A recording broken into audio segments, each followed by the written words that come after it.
March, and it's our plan. We had about 20 people in Houston last March, and it's our plan to be in Houston again this coming spring in March. We work with a group called Bounce here in Texas, and I suspect we'll have probably 20 or 25 folks in Houston coming up in March to help out the folks that were flooded. There's a lot of need everywhere, for sure. I want you, if you have your Bibles with you this morning, and I hope you do, in one form, electronic or paper, whichever is easiest for you, just as long as it don't go off while I'm talking. I want to read a passage out of Matthew chapter 7, verses 1 through 6. The last several weeks, we've been talking about judging and forgiveness. And this is really a continuation of that. We're going to look at something today. I think in the bulletin it actually says, when I can judge, or something like that. I'm not quite sure what it says in there. Always forget exactly what I put. I forgot the title of my message. I gotta look on my sheet just to tell me what it is. Matthew chapter 7, verses 1 through 6. Do not judge, lest you be judged. For in the way you judged, you will be judged. And by your standard of measure, it will be measured to you. That's what we've been looking at, but let's look on. And why do you look at the speck that is in your brother's eye, but do not notice the log that is in your own eye? Or how can you say to your brother, let me take the speck out of your eye, and behold, the log is in your own eye? You hypocrite. Boy, the Lord just doesn't hold back, does he? Oh, my goodness. He's talking to me. You hypocrite. First take the log out of your own eye, and then you'll see clearly to take the speck out of the other brother's eye.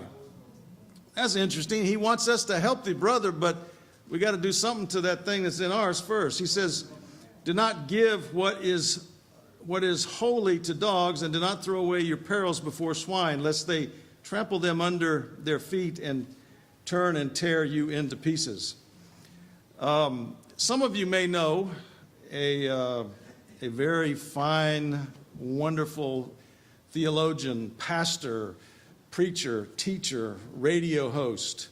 I forgot his name. Let me think. What's his name? Oh, Chuck Swindoll. How many of you have heard Chuck Swindoll?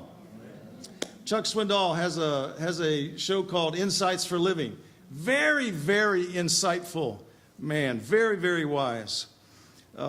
Chuck was speaking to a group of people in California for about a week. He was there on a week's teaching engagement.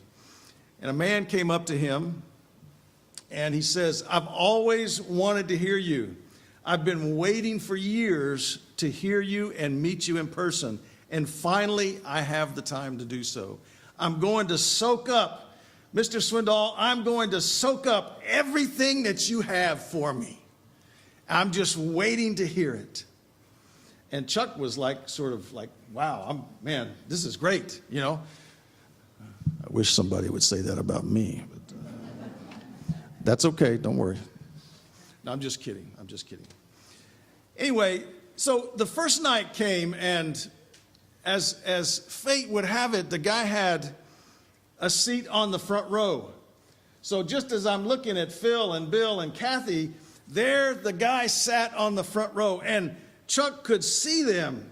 And he said, man, this is great. You know, I was so impressed by this guy just waiting. And the interesting thing that happened was this, that as Chuck began to speak, the guy started going like this. So on the first night, the guy started dozing off just a little bit. And in Chuck's mind, as he was speaking and teaching, in his mind, see, our minds can do, even though I can't, our minds can do 2 or 3 things at one time. You know, we can speak and think at the same time. I can't, but Chuck can, evidently. But he thought, well, this guy came from a long ways. They're from the thing was in California, so California is a big state. So he came from a long ways. He said, the guy's probably tired. And so he gave him the benefit of the doubt. So the second night came. The man's there on the front row. He has that seat that he and his wife got. And he the second night started nodding off again. The third night came. Same thing. The guy's on the front seat. And he started just nodding off just a little bit. But not only was he nodding off, he started snoring. I mean, he was snoring. He was going, you know. And his wife wasn't doing anything. She was just sitting there letting him sleep, I guess, you know. And Chuck says this. He says he was getting a bit annoyed. Now, this is a great big group, but here's a guy who came to hear him, and he spoke to him, and he said, man, you know, I really want to soak up everything you have. And so the fourth night came, and the guy sat down, and he was just gone. He was just out of it. He was just out of it. And Chuck got really frustrated. On the last night of the event, the guy's wife came up to Chuck Swindoll, and she said, Mr. Swindoll, I need to apologize for my husband because he's been wanting to hear you and see you, and I know he's been sleeping. And she said, you see, he has terminal cancer.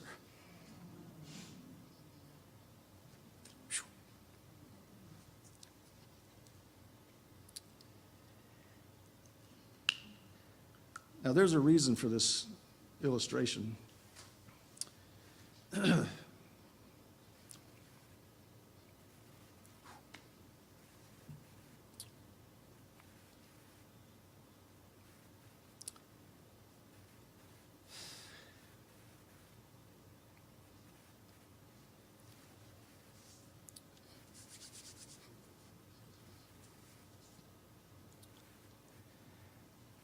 She went on to say that he has 2 weeks to live.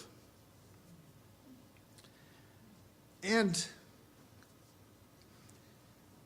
the doctors had given him medicine that would ease the pain, and it also caused him to sleep. And as a couple, they talked to each other, and knowing he had 2 weeks to live, she said, well, honey, what would you like to do in these 2 weeks? And he said, you know, I've been wanting to hear Chuck Swindoll. That's what I want to do. Even with the pain and the agony. And she said, Mr. Swindoll, I want to apologize for the sleeping, but I wanted you to know that you were the best part of the last week of his life. Amen. And Chuck said later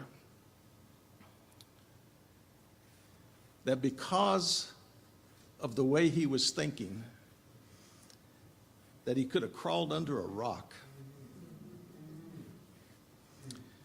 You see, this great teacher, this preacher, this man who loves the Lord and who is full of wisdom began to make a judgment call on somebody that he saw sitting on the front row who wanted to hear him, but he kept nodding off. And he said he could crawl under a rock because of the way he felt. And as I was looking at that illustration, I thought, my goodness, am I like that sometimes? Or do we ever make a judgment or criticism in our own mind? Now, mind this, here it is. We sometimes make a judgment or a criticism of somebody in our own mind. We might not say something just yet, but we will make a criticism in our mind's eye about someone before we ever know what's going on around them. Sometimes we conjure up in our minds what's going on, in another person's life. You see, Chuck on the first night had determined that this guy had driven a long ways to hear him, but he was just really tired. I just wonder sometimes how much as the last couple of weeks, as we've been looking at forgiving and judging and criticizing, and I was thinking, do we ever have an opportunity to criticize or judge? And if we read that text again, verse 3 of chapter 7, it says this. First it says, do not judge lest you be judged. So perfectly honest with you, I would think, man, I wish I don't have to judge anything. But here in our text it says this, and why do you look at the speck that's in your brother's eye, but you don't notice the log that's in your own? Or how can you say to your brother, let me take the speck out of your eye, and behold, the log is in your own? You hypocrite, first take out the log of your own eye, then you'll be able to see clearly to take the speck out of your brother's eye.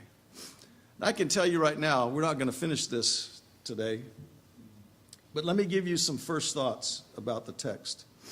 It would be great in our world if people didn't hold judgmental attitudes or unjust criticisms against other people. But that's just not the case, because we live in a fallen world. This is a fallen world. Not only has man fallen, but creation has fallen. You think about that. When God first created, he created perfection in creation alone, aside from man and woman. But the creation was perfected.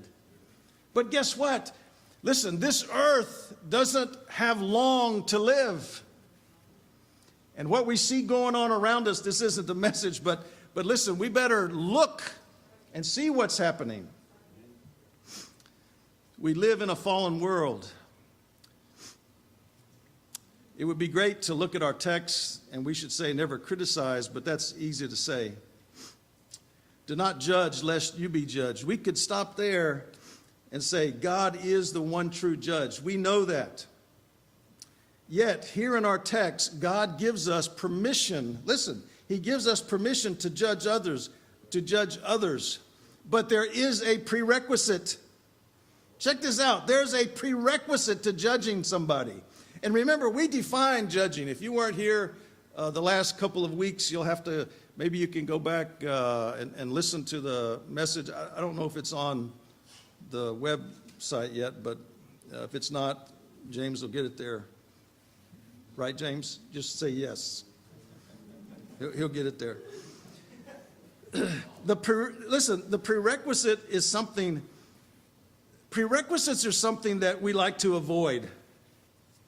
Think about it. We like to avoid the prerequisite because it slows us down. Prerequisites hinder what we might think our forward progress is. We'd like to get to a conclusion quicker than normal. It's like reading the instructions and trying to put something together. I've got a mental picture in my mind of what something's supposed to look like, so I'm going to go ahead and tackle it and not mess with the prerequisite of looking at the instructions. But for some reason, when I put things together, I end up always going back to the instructions after 2 or 3 hours.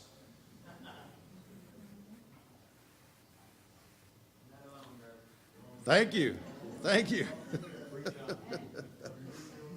You know, I don't want to go there. I better keep with my notes because I only got an hour left. God gives us permission to judge. Listen, and why do you look at the speck in your brother's eye but do not notice the log that's in your own? Or how can you say to your brother, I know I've read this twice, but listen to it. That's right, thank you. Or how can you say to your brother, let me take the speck out of your own eye, and behold, the log is in your own?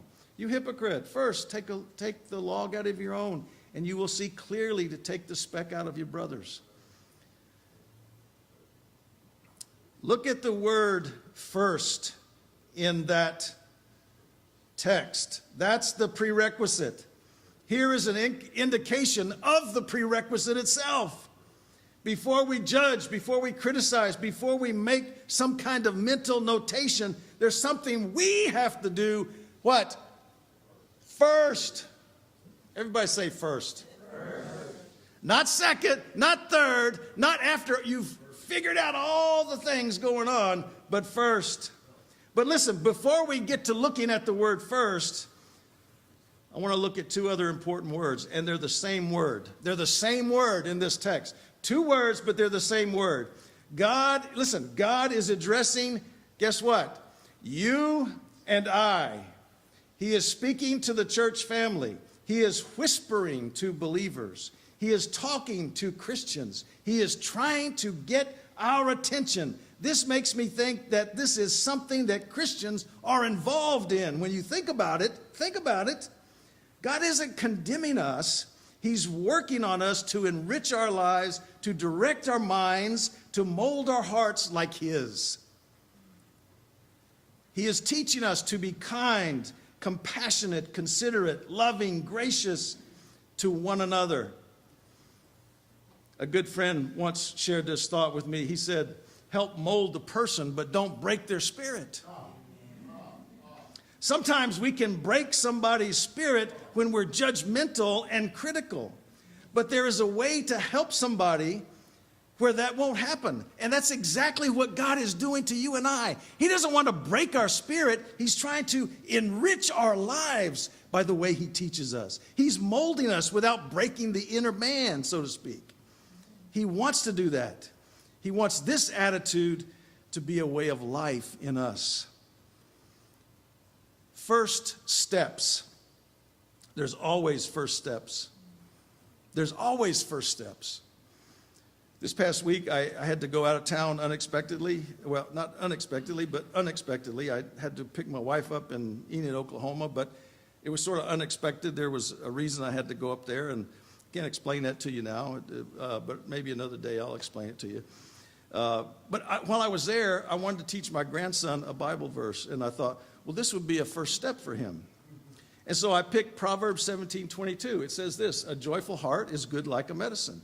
And to make it easy for my grandson, who's 2 years old, by the way, how old is he? 2 years. And he's intelligent, right? Yeah, baby. I told Carter, I said, a merry heart does good like a medicine. And he looked at me, he was eating, he said, a merry heart does good like a medicine.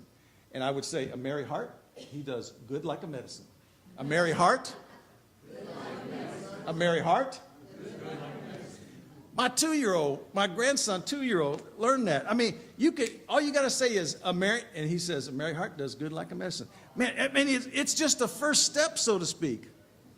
It's kind of a first step. You know, it's a beginning process. Now, if you look at the second part of the verse, it speaks to that very thought that we've already stressed or expressed.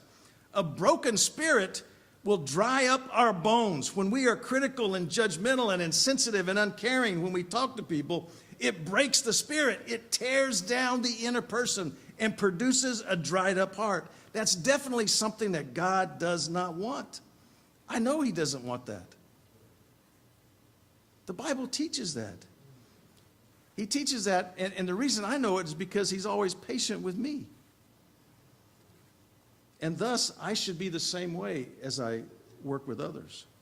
The first step is this in judging or giving criticism, is to first take the plank out of our own eye. That's the first step. So that tells me this, that there's a plank in my eye. And why do you look at the speck in your brother's eye and don't notice the one in your own? Or the log that's in your own. The different versions have different things. But there's some obvious things about this text. And here's something that's obvious. It's interesting how we always miss the obvious. You know, I can look for something at home for hours upon hours upon hours. And my wife can walk right over to the spot and say, is this what you were looking for?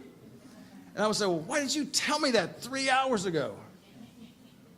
Maybe, check this out. There's things obvious about this text, but maybe the obvious is part of God's sense of humor to us. You see, He doesn't want our inner spirit broken. He wants to teach us. And if we'll just take that extra minute with Him, we'll see it. The obvious is that listen, It's obvious that there's only a speck in the brother's eye or the sister's eye, but there's a plank in ours. That's the obvious. Now, listen, that could mean this, that there's only a small issue in the brother's eye, but there's a greater one or more serious in ours. Check it out, check it out. It could mean that the speck that we see in the other's eye, in our brother's eye, is the same in ours, only bigger, and we've never attempted to resolve our own problem.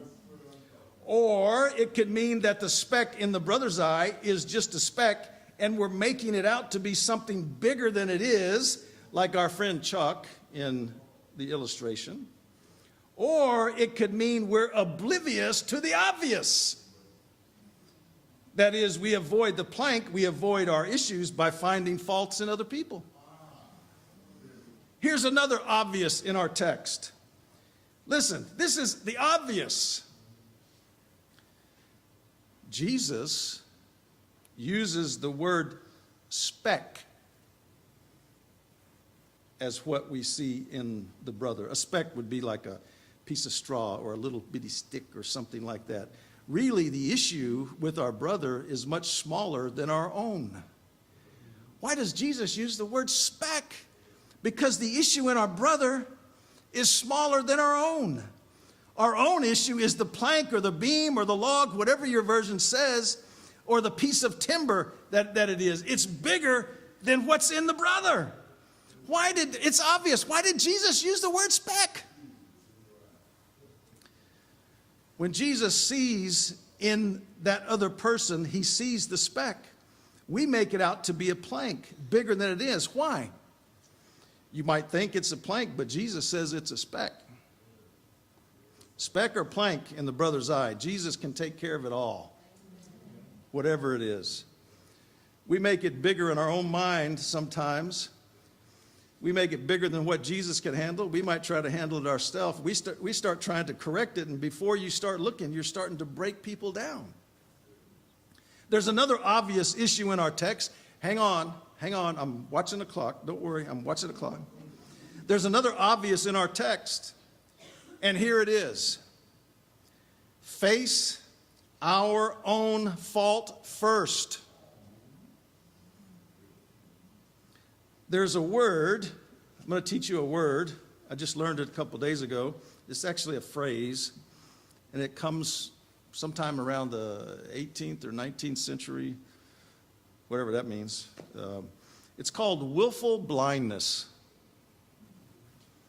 Check this out, willful blindness. I think it was first used in law, but in law, it describes a person. Now, check this out for just a minute. In law, it describes a person who is trying, listen, let's check this out. It's a person who is trying to avoid some civil or criminal liability for a wrongful act or a crime. Check it out. By intentionally keeping themselves unaware of whatever the facts truly are. Willful blindness. And I started thinking about that in relation to law, but in relation to the church, in relation to God's people, sometimes that speaks about God's people. Willful blindness is keeping oneself in the dark to avoid the truth. Willful blindness is ignoring what should be the obvious. In a way, willful blindness is like the speck and the plank. I am willfully ignoring the plank in my own eye, making something bigger than the speck in the other person's eye. I'm avoiding the real truth. One more obvious in our text. One more obvious. The plank, check this out. If Jesus spoke of the other brother and he said, when you look at the brother or sister, it starts out as a speck. I started thinking about this. And this is what I think. I could be wrong, but I'm probably not. That's a joke. That's a joke. The plank in my eye really started out as a speck until I made more of the speck in the other person's eye. See, I don't think initially there's a log or a beam or whatever in my eye. I think it started out as a speck, but once I start going like that, man, that speck got bigger and bigger and bigger and bigger. Wow. You know, I did get finished. Praise the Lord. Praise the Lord. But I want to do something else that I don't always do. Read that text over and over again, because we're through with the first part of this, but next week I want to dig in a little more about when exactly can we criticize or judge and how we should do that. Because sometimes it's necessary, it needs to be done.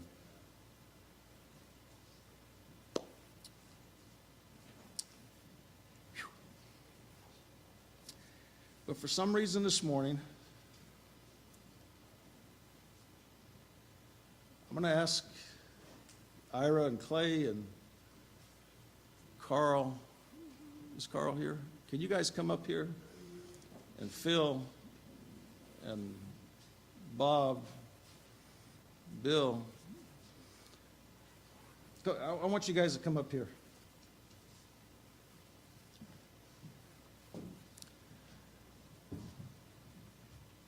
And we're looking at something that Jesus is talking to the church about.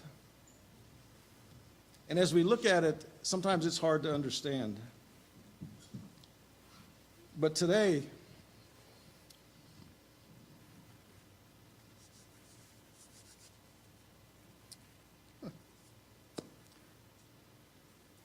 I would like for these guys to pronounce a blessing on you. And I have it here in my text, in my Bible, but I can't see it because my eyes got something in them. I think it's got a speck maybe. I don't know what it is.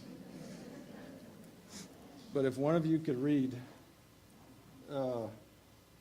14 through 20 of Ephesians chapter 3. And I'm going to ask you to stand as these men go heart to heart and pronounce this blessing upon you today.